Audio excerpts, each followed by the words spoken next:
నేడు దేశంలో రాష్ట్రంలో ఒకవైపు అతివృష్టి మరోవైపు అనావృష్టి కొనసాగుతుందని ఖరీఫ్ సీజన్ ప్రారంభమైన దశలో రైతాంగం విత్తనాలు ఎరువుల ధరలు పెట్టుబడి ఖర్చులు పెరిగి రుణభారంలో కూరుకుపోతుందని కనీస మద్దతు ధర చట్టం కూడా చేయకుండా పాలకులు రైతాంగాన్ని నిరంతరం మోసపుచ్చుతున్నారని రాష్ట్ర అధ్యక్షులు సింహాద్రి ఝాన్సీ ఆవేదన వ్యక్తం చేశారు.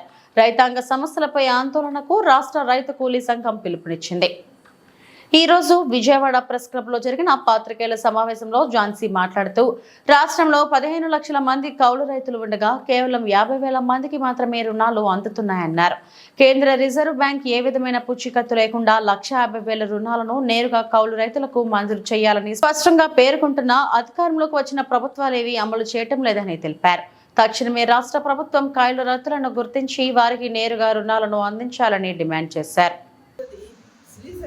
సంబంధించిన దాంట్లో ఇప్పుడు వరద ముప్పు చాలా ఉంది. నిన్న కాక మొన్న అంతకుముందు చంద్రబాబు నాయుడు గారు అధికారంలో ఉన్నప్పుడు కూడా శ్రీశైలం ప్రాజెక్టుకి వచ్చినటువంటి ముప్పు ఆ డ్యాము దగ్గర 100 మీటర్ల లోతున గొయ్యి పడిపోవడం, ఒకవేళ కనుక గేట్లు ఎత్తేసి ఆ నీరు అక్కడే పడిపోతే కనుక మొత్తం ఆ ప్రాజెక్ట్ అంతా కూడా కొట్టుకుపోయి ఈరోజు కేరళ కంటే ఇంకా ఎక్కువ నష్టం వచ్చేటువంటి పరిస్థితి ఉంది అని చెప్పి అనేక శాస్త్రవేత్తలు నైపుణ్యం వాళ్ళందరూ చెప్తున్నారు. కనుక దీన్ని గంటకి కనుక కూర్చాలి అంటే 200 కోట్ల రూపాయలు కనుక దీనికి కేటాయిస్తే సరిపోతుంది. ఈ 200 కోట్ల రూపాయలు కేటాయించి శ్రీశైలంలో ఉండేటువంటి ఆ ముప్పుని మొత్తం దాన్ని నుంచి బయటపడి 2 తెలుగు రాష్ట్రాలకు సంబంధించినటువంటి దాంట్లో ప్రజల యొక్క వాళ్ళ సాగునీరు మొత్తం వాళ్ళకి సంబంధించినటువంటి విషయాలన్నింటినీ కూడా రక్షించాలి అని అంటే శ్రీశైలం ప్రాజెక్టు చేయవలసినటువంటి తక్షణం చేయవలసినటువంటి రిపేర్లు చేయాలి అనేటువంటిది మేము చెప్తూ ఉన్నటువంటి. ఇక తర్వాత ఈ రోజు ఉన్నటువంటి పరిస్థితుల్లో మరి వైనాడులో జరిగినటువంటి చిన్న నష్టం కాదు, అందరికీ తెలిసిందే. 100 మంది అక్కడ ప్రాణాలు పోయినాయి.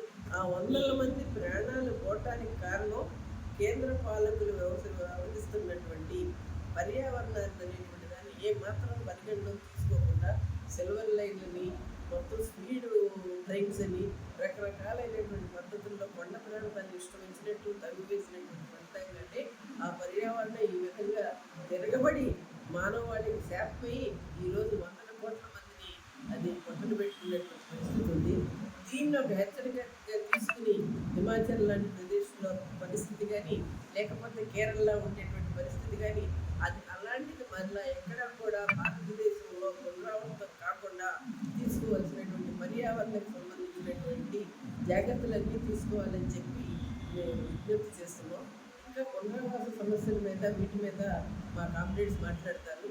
ఫైనల్గా గురించేది ఒకటే, నేను సంయుక్త కిసాన్ మోర్చా తరఫున ఆగస్టు 9వ తేదీన క్విట్ ఎంఎన్సీస్ అంతా వాణిజ్య సంస్థలని మన వ్యవసాయ రంగాన్ని భారతదేశాన్ని వదిలి వెళ్ళిపోవాలి అని చెప్పి సంయుక్త కిసాన్ మోర్చా ఆగస్టు 9వ తేదీన దేశవ్యాప్తంగా నిరసనలు తెలియజేయాలని చెప్పి ఆందోళన తెలియజేయాలనేది వినిపించింది. ఆ సంయుక్త కిసాన్ మోర్చా యొక్క పిలుపుని ఇక్కడ మేము అమలు చేస్తూ ఆ ఆందోళన స్మార్ట్ మీటర్లు ఆల్రెడీ జగన్మోహన్ రెడ్డి గారి హయాంలో 90% పెట్టారు. కానీ ఇప్పుడు ఆ స్మార్ట్ మీటర్ని తొలగించేసి రైతులకు కావాల్సినటువంటి ఉచిత విద్యుత్తుని అందించాలనేటువంటిది మా డిమాండ్.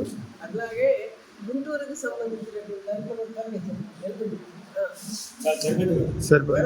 అదేవిధంగా ఇవాళ మొత్తంగా తీసుకుంటే గిరిజనుల్ని అడవి నుంచి బయటికి ఖాళీ చేయించడానికి కేంద్ర ప్రభుత్వం 2023లో అటవీ సవరణ చట్టం పేరుతో చట్టం చేసింది.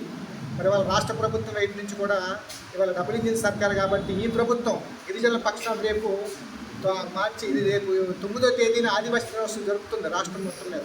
అది పండగలా జరపడం కాదు, ముందు ఆదివాసీలకి అక్కడ ఉన్నటువంటి భూమి సమస్య మీద, అక్కడ ఉన్న కనీస సౌకర్యాలు ఏమున్నాయి, అక్కడ మంచినీళ్ళు ఉన్నాయా, వైద్యం అందుబాటులో ఉందా లేదా, అట్లాగే పునరావాస సమస్య ఏంటి, ఈ చట్టం వస్తే ఆదివాసీలు అడవి నుంచి ఖాళీ చేయాలి, ఇవన్నీ కూడా ఏమీ మాట్లాడుకోకుండా రేపు ఆదివాసీ దినోత్సవం జరపడం సరైనది కాదు. అందుకని ఈ ప్రభుత్వం కేంద్ర ప్రభుత్వం చేసినటువంటి 2023 అటవీ సంరక్షణ చట్టం కూడా ఖచ్చితంగా రద్దు చేయమని చెప్పి రైతు కూలీ సంఘంగా డిమాండ్ చేస్తున్నాం. దీని మీద భవిష్యత్తు ఆందోళన కూడా మేము రేపు 9వ తేదీ నుంచి మేము ఎక్కడికక్కడ అన్ని ఏజెన్సీ ప్రాంతాల్లో కూడా చేయమని చెప్పేసి మేము పిలుపునిచ్చాము.